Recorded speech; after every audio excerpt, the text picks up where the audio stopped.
जैसे आज 2024 चला तो 25, 26, 27, 28 आएगा ही आएगा, है ना। तो वैसे सन 1940 से जब सन 20 साल अगर बढ़ेगा तो कौन सा सन आएगा? 1960। अब उसी परिवार को, जिस परिवार को 1940 में 10 रुपए का आवश्यकता पड़ता था, और उसी परिवार को 1960 में कितने रुपए का आवश्यकता पड़ेगा? 100 रुपए का। सही है। अब देखिए होता क्या है, जैसे जैसे समय तो रुकेगा नहीं, समय अपने स्पीड से लगातार चलता रहेगा। सही है। और महंगाई भी हर 20 वर्ष बाद 10 गुना बढ़ रही है, हमें आप सबको पता है। सही है। अब 1960 के 20 साल बाद कौन सा सन आएगा? 1980। अब कितने रुपए का आवश्यकता पड़ेगा? हमारी बातें लग रहा है आपके कान तक नहीं जा रही, आपको सुन नहीं पा रहे। मेरी आवाज स्लो है क्या? नहीं सर। सुनाई दे रहा सबको? चलिए। अब सर 1980 के बाद सन 20 साल बाद कौन सा सन आएगा? सन 2000। ऐसे बहुत सारे हमारे माता बहनें होंगी, बहुत सारे हमारे भाई से होंगे जो सन 2000 अच्छे तरीके से जानते होंगे। सही है। अब सन 2000 में कितने रुपए की आवश्यकता पड़ी? 10,000 रुपए की। अब सर ये 10,000 रुपए कमाने वाले लोग थे कि नहीं सन 2000 थे ना। लेकिन ये सन था हमारे पिताजी का, कि हमारे पिताजी 10,000 रुपए कमाए उस वक्त? नहीं सर। अगर साल वो कमा रहे होते तो मैं आप लोग को यहाँ बैठने की जरूरत नहीं। सही है। चलिए सर, अब ये सन 2000 20 साल बाद कौन सा सन आया? सन 2020। अब सर महंगाई अगर बढ़ गया 10 गुना कितना हो जाएगा सर? अब सर ये सन किसका है? सन 2000 हमारे पिताजी का था, लेकिन 20 साल बाद हम और आप तैयार हो गए कमाने के लायक, है ना। क्या हमें 2020 में 1 लाख रुपए हम कर पा रहे हैं? नहीं सर। क्या आने वाले समय में ऐसा कोई प्लेटफॉर्म, कोई रास्ता है जहाँ से हम इस महंगाई का सामना कर सकते हैं? नहीं सर। चलिए, अब सन 2020 चला, अब 20 साल बाद कौन सा सन आएगा? सन 2040। अब सन 2040 में महंगाई कितना हो जाएगा सर? 10 लाख। अब ये 2040 किसका रहेगा सर? हमारे आपके बच्चों का। जब अभी प्रेजेंट टाइम में कौन सा सन चल रहा है? सन 2024। अगर महंगाई देखा जाए तो कितना कमाना है? 1.5 लाख रुपए पर मंथ। सही है। क्या हम और आप सन 2024 में 1.5 लाख रुपए कमा रहे हैं? नहीं। क्या गारंटी है कि सन 2040 में आने वाले बच्चे हमारे 10 लाख रुपए कमाएंगे? नहीं। गारंटी नहीं है ना। अब सर देखिए होता क्या है, अब एपीजे अब्दुल कलाम जी ने जब सर्वे को बनाया तो कुछ सोच समझ के बनाया होगा, या फिर सही है या गलत है? क्या महंगाई सही से बढ़ रही तेजी से, है ना। चलिए, अब बात आता है सर कि अब इस महंगाई का सामना करने के लिए हमारे पास कुछ ऑप्शंस हैं। ऑप्शन बता दें आपको। सबसे पहला ऑप्शन होता है हमारे पास एक अच्छी डिग्री होना।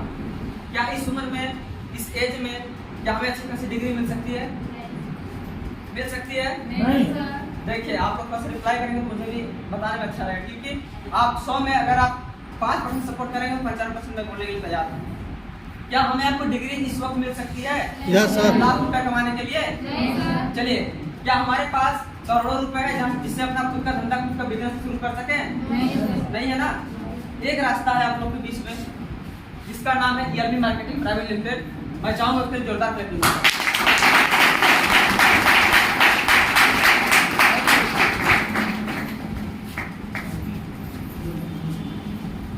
अब इस महंगाई को, जो महंगाई के रेशो मैंने आपको दिखाया है, इस महंगाई का सामना करने के लिए करना क्या पड़ेगा? सबसे पहले ELB में आपको सबसे पहले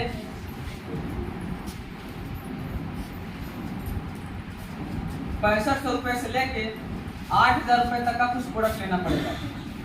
सही है। अगर बिजनेस के भाषा में देखा जाए तो 1000 सेल्स पॉइंट। सही है। अब सर बात ये आता है कि सर 6500 रुपए में 6500 रुपए से लेके 8,000 रुपए का मतलब क्या है? इसको भी क्लियर कर दें। देखिए सर होता क्या है कि जब आप 6500 रुपए देते हैं, इसमें आपको 2 पीस सूट लेंथ का कपड़ा मिलता है, जैसा कि हम लोग पहने हैं। सही है। अगर आप 8,000 रुपए देते हैं तो आपको यहाँ पे मिलता है हेल्थ के प्रोडक्ट।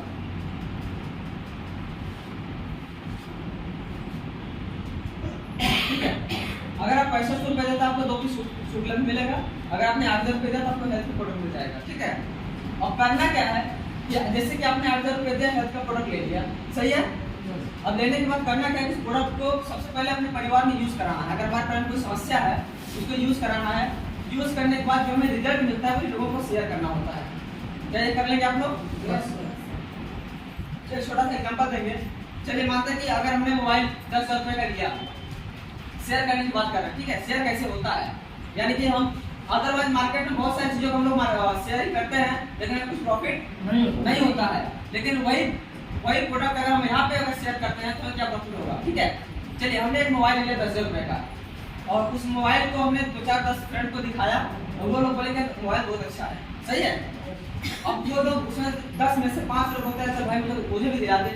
अगर हम उसको दुकान पे ले जाकर 5 मोबाइल दिलवा देते हैं, क्या दुकानदार हमें 100 रुपये देगा? नहीं देगा, नहीं देगा ना। फायदा कौन कमाया? दुकानदार, राइट। अब हमारी संस्था क्या बोलती है कि आपने हमारे यहाँ से प्रोडक्ट को लिया, अगर आपके परिवार में कोई समस्या है, आपने उस समस्या में प्रोडक्ट लेके यूज किया, आपका समस्या हल हुआ, तो उसी प्रोडक्ट को लोगों को बताना है कि ये हमारे इस बीमारी का हमारा प्रोडक्ट है, आप यूज करो। ठीक है, अगर वो बंदा आपके माध्यम से लेता है तो वह संस्था आपको मात्र शेयर करने का 15 प्रकार से इनकम देती है। ठीक है, काम है करना है, लोगों से बात मतलब बताना है लोगों को, और जो इनकम देती है संस्था आपको देती है 15 प्रकार से। ठीक है, जो पहला इनकम देती है हमारी संस्था उसको बोलते हैं रिटेल इनकम। रिटेल, ये रिटेल इनकम होता क्या है, कोई बता सकता है? मैं बताऊं? चलिए, अभी होता क्या है रिटेल इनकम, ये वो चीज होता है जैसे कि हमारे मार्केट में बहुत सारी सामान, बहुत सारे से प्रोडक्ट हैं, जिन्हें हम और आप खरीदते हैं, सुबह से लेकर शाम तक कुछ ना कुछ खरीद ही लेते हैं, सही है। चलिए हम मानते हैं पानी का बोतल लेते, ये कितने रुपए का होगा?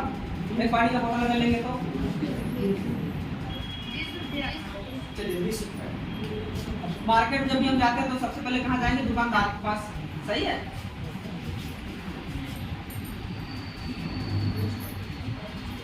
चलिए अब इस बोतल का 2 रेट होगा। दुकानदार ने कितने का दिया? 20 रुपए का, और दुकानदार को मिला कितने का होगा? चलिए 15 रुपए का दुकानदार को मिला होगा। अब अगर हमने 20 कर दिया तो 20 में कितना फायदा कमाया है? 5 रुपए, है ना। यानी कि जो किसी भी प्रोडक्ट का जो 20 का पैसा होता है उसी को रिटेल प्रॉफिट बोलते हैं। ठीक है, अब अभी राजकुमार सर ने यहाँ पे बताया होगा आपको कि ये हमारे बेस्ट रिजल्ट दंत केयर, सब लोगों ने सुना है? हेलो, अभी राजकुमार सर बता रहे थे कि हमारे यहाँ की एलवी दंत केयर क्रीम है, सभी लोग क्या सुने हैं? अब एलवी का जो दंत केयर है, मतलब अपना जो मंजन है, मंजन का एमआरपी रेट कितना है? 250 रुपए। डीपी रेट कितना है? 130 रुपए। 20 में कितना बचता है? 120 रुपए।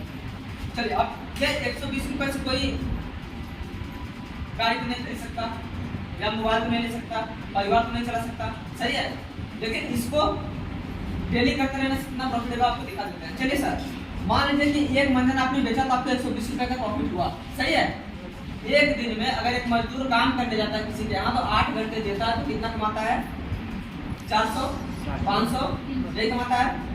लेकिन आप इस एलवी के मंजन को अगर आप लेके जाते हैं मार्केट में, अगर एक दिन में 5 मंजन सेल करते हैं, 5 मंजन आपने सेल कर दिया दिन भर में, कितना प्रॉफिट होगा आपका? 600 रुपए, सही है ना। एक दिन में आपने 600 रुपए कमा लिया, ना किसी के यहाँ जाना हुआ, यानी कि किसी का अपना टाइम वेस्ट ना हुआ, आपने अपने मर्जी के मुताबिक गए, आप 1 घंटे 2 घंटे 4 घंटे जो भी समय लगा आपने 5 मंजिल सेल करके आगे जाते, ठीक है। आपने कमाया 600 रुपए, और यही काम अगर आपने 30 दिन कंटिन्यू कर दिया कितना हो जाएगा?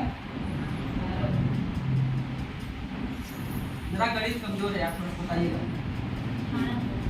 18 हो जाएगा। मतलब मात्र एक छोटा सा प्रोडक्ट जो हम डेली यूज करते हैं, अगर सुबह कम पड़ जाता है तो हम 10 रुपए फेंकेंगे, रोजा लेंगे, बस उतना सही है। लेकिन वही मंजन अगर हम यहाँ से लेंगे तो हमें आप कमाने के 120 रुपये एक मंजन मिलेगा, ठीक है। तो हमें 600 रुपये पर डे होता है, अगर 30 दिन करता है 18,000